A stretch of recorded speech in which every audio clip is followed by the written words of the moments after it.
Johny had lived most of his life believing that family was the strongest shelter a man could have. He worked hard, stayed honest, and trusted that love would always return what he gave. For more than 30 years, his wife Martha had been his strength. She was gentle, patient, and always stood between Johny and the world whenever life became too harsh. But life does not ask permission before taking everything away. Martha's death came suddenly. One week she was preparing tea in the kitchen, humming an old tune. The next week, Johny was standing beside her lifeless body in a cold hospital room. Unable to understand how silence could be so loud, the house felt empty after her funeral. Every corner reminded Johny of her presence, her shawl hanging behind the door, the cracked cup she refused to throw away, the prayer mat folded neatly beside the bed. Nights were the hardest. Johny would wake up instinctively, reaching for Martha, only to find emptiness. His only remaining hope was his son, Evan. Evan was Johnny's pride. He was educated, ambitious, and recently had achieved what many people dream of, a big promotion in his company. On the surface, Johny felt grateful. He thought Martha would have been proud to see their son succeed, but something changed in Evan after his mother's death. At first, Johny assumed it was grief. Evan stopped talking much. He spent more time on his phone, ignored meals, and avoided sitting with his father. Johny excused it, telling himself, he is hurting. Everyone mourns differently. Then the promotion came. Evan began wearing expensive clothes. He started coming home late. His tone changed. Where there was once respect, there was now irritation. Where there was once warmth, there was cold distance. One evening, Johny gently said, "Your mother used to like it when we ate together." Evan didn't even look up. "She's gone, Dad. Stop living in the past."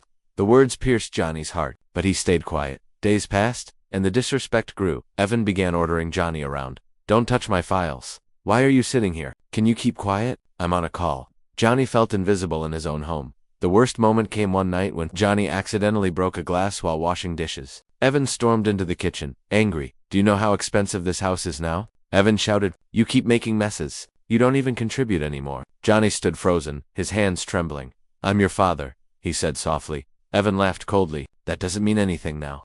That night, Johny sat alone in the dark, holding Martha's photograph. Tears rolled silently down his cheeks, not only for his wife, but for the son who no longer saw him as family. But deep inside Johnny's pain, something began to form, not anger, not hatred. A quiet realization. If respect could be forgotten so easily, then life would teach it back slowly, painfully, and fairly. Johny wiped his tears and whispered, "Martha, watch me. I won't beg, I won't shout, but this story is not over." After the funeral, the house felt emptier than ever. Johny tried to keep himself busy, cleaning, cooking, and praying, anything to stop his mind from replaying memories of his late wife. But while Johny was drowning in grief, his son Ethan was moving in a completely different direction.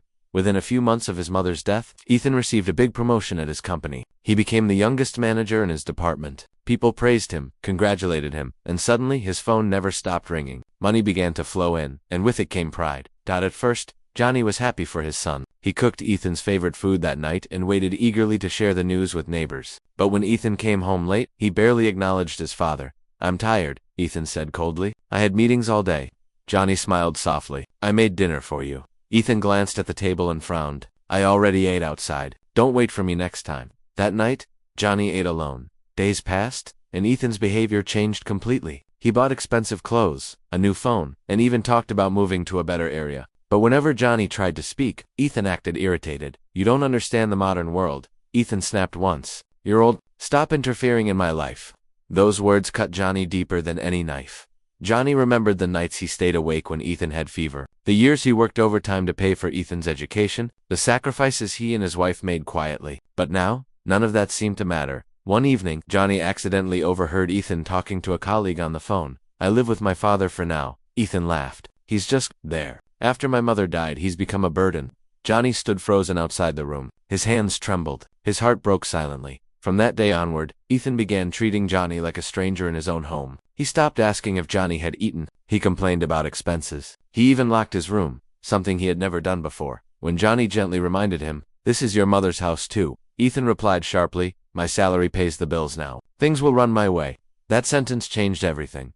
Johny realized that the love and respect he once had were being replaced by ego and arrogance. Ethan had climbed the ladder of success, but he had left his humanity behind. Late one night, Johny sat alone, holding his wife's old photograph. "She would be heartbroken," he whispered. "But maybe. This is a test." And deep inside Johnny's tired eyes, a quiet decision began to form, not of anger, not of violence, but of a lesson his son would never forget. After his promotion, Daniel changed completely. The boy who once touched his father's feet every morning now barely looked at him. Johny noticed it first in small things. Daniel stopped asking if he had eaten, stopped coming home early, stopped listening. And worst of all, he started speaking harshly. One evening, Johny waited for Daniel to return home. He had cooked lentils the way Daniel's mother used to. Daniel came in late, phone in hand. "What is this smell?" Daniel snapped. Johny smiled softly. "Your mother used to stop using her name," Daniel interrupted angrily. "She's gone, and I'm tired of this poor man lifestyle." Johnny's hands trembled. "I made it for you." Daniel pushed the plate away. "Earn more in one day than you did in your whole life." Those words pierced deeper than any knife. The worst moment came when Daniel invited colleagues home. Johny quietly served tea. One colleague asked politely, "Sir, is this your father?" Daniel laughed. "Yes." Unfortunately, the room went silent. Johny felt his heart sink, but he said nothing. That night, Johny cried alone, holding his late wife's photo. "I promised to raise him right," he whispered. "Where did I fail?" That night changed Johny, not into anger, but into clarity. He realized something painful. Love without self-respect becomes weakness in the eyes of the ungrateful. Johny stopped begging for attention, stopped explaining himself, stopped waiting. Instead, he began preparing quietly. Unknown to Daniel, Johny still had influence, old friends, community respect, a reputation built over decades. Johny visited his late wife's brother, a respected lawyer. "I don't want revenge," Johny said. "I want my dignity back." The lawyer nodded. "Then prepare for truth, not revenge." Daniel grew careless. He began controlling Johnny's money, restricting his freedom, speaking to him like a servant. One night, Daniel said coldly, "You're old. You don't need anything. Stay out of my life." That was the moment. Johny looked at his son calmly and said, "One day, you will understand what you lost." Daniel laughed. "You're nothing without me." Johny smiled faintly and walked away. House that once echoed with laughter had become cold and distant after his promotion. Daniel believed success had placed him above everyone, even his own father. Johny, already broken by the loss of his wife, now carried the heavier pain of being ignored by his own son. But time has a way of revealing truth. One winter night, Johny collapsed while returning from the market. No one was home. His phone slipped from his hand as he lay helpless on the roadside. A neighbor rushed him to the hospital. When Daniel received the call, he was in the middle of a corporate celebration, applause, praise, and champagne. For the first time, none of it mattered. Fear replaced pride. At the hospital, Johny lay unconscious. Tubes, machines, silence. A nurse handed Daniel a small cloth bag found in Johnny's pocket. Inside were old photos of Daniel as a child, his first school certificate, a letter his mother had written before her death. Daniel read the letter with trembling hands. "If one day I'm not here, take care of your father. Success means nothing if you forget the one who taught you to walk." Daniel broke down. When Johny woke, he didn't scold, he didn't complain. He only said softly, "I never needed your money. I just wanted your time." That sentence crushed Daniel more than any punishment. Johnny's revenge was not shouting. It was survival with dignity. He decided to leave the house quietly and move to a small town, living independently, refusing to be a burden. When Daniel realized his father was gone, the house felt emptier than ever. Success tasted bitter. Daniel found Johny weeks later. He knelt before him. "I failed you as a son," he said, crying. "Please, let me fix it." Johny looked at him calmly. "Be a better man first, then be a better son." From that day, Daniel changed, not out of guilt, but understanding.